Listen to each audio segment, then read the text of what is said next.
एक बार महर्षि अत्रि ने ब्रह्मा, विष्णु और महादेव जी की आराधना की। उन तीनों के संतुष्ट होने पर महर्षि ने कहा, आप लोग मेरे पुत्र हो, साथ ही मेरे एक परम सुंदरी कन्या भी हो। इस वरदान के अनुसार वे तीनों देवता उनके पुत्र हुए। महर्षि ने जो कन्या उत्पन्न की उनका नाम आत्रेय हुआ।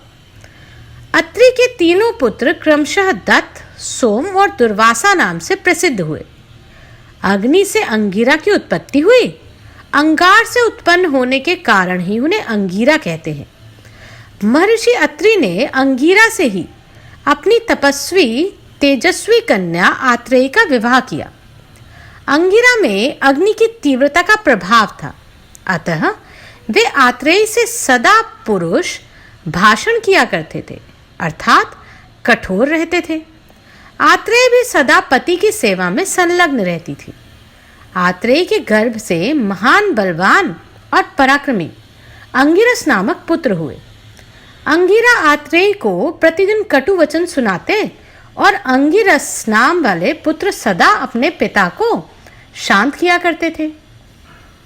एक दिन आत्रेय पति के कठोर वाक्य से उद्विग्न हो उठी और दीन भाव से हाथ जोड़कर अपने ससुर अग्निदेव से बोली, भगवन हव्यवाह, मैं अत्रि की कन्या और आपके पुत्र की पत्नी हूँ।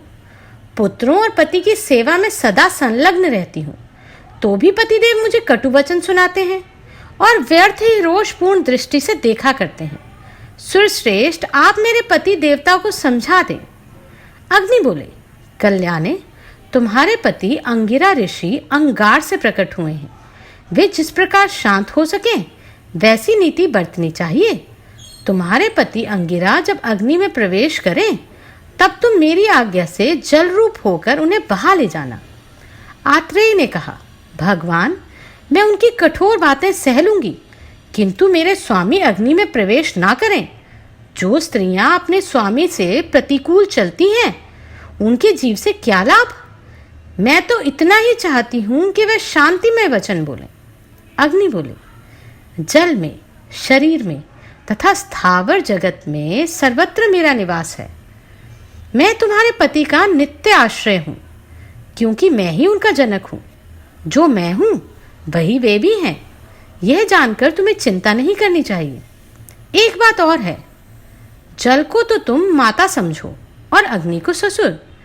इस बात का अपनी बुद्धि से भली भांति निश्चय करके तुम विषाद ना करो। आत्रेय ने कहा, भगवन, आप जल को माता कहते हैं और मैं आपके पुत्र की पत्नी हूँ। जननी होकर फिर पत्नी कैसे बन सकूंगी। जल का रूप धारण करने से यह विरोध सामने आता है। अग्नि बोले, स्त्री पहले तो पत्नी होती है, फिर स्वामी का भरण पोषण करने से भार्या बनती है। पुत्र का जन्म देने पर उसे जाया कहते हैं। इसी प्रकार अपने गुणों के कारण वह कलत्र कहलाती है। भद्रे, तुम भी यही रूप धारण करती हो, अतः मेरी आज्ञा का पालन करो। जो एक बार पत्नी के गर्भ में आकर पुत्र रूप से उत्पन्न हो चुका, वह वास्तव में उसका पुत्र ही है और वह स्त्री भी जननी ही है।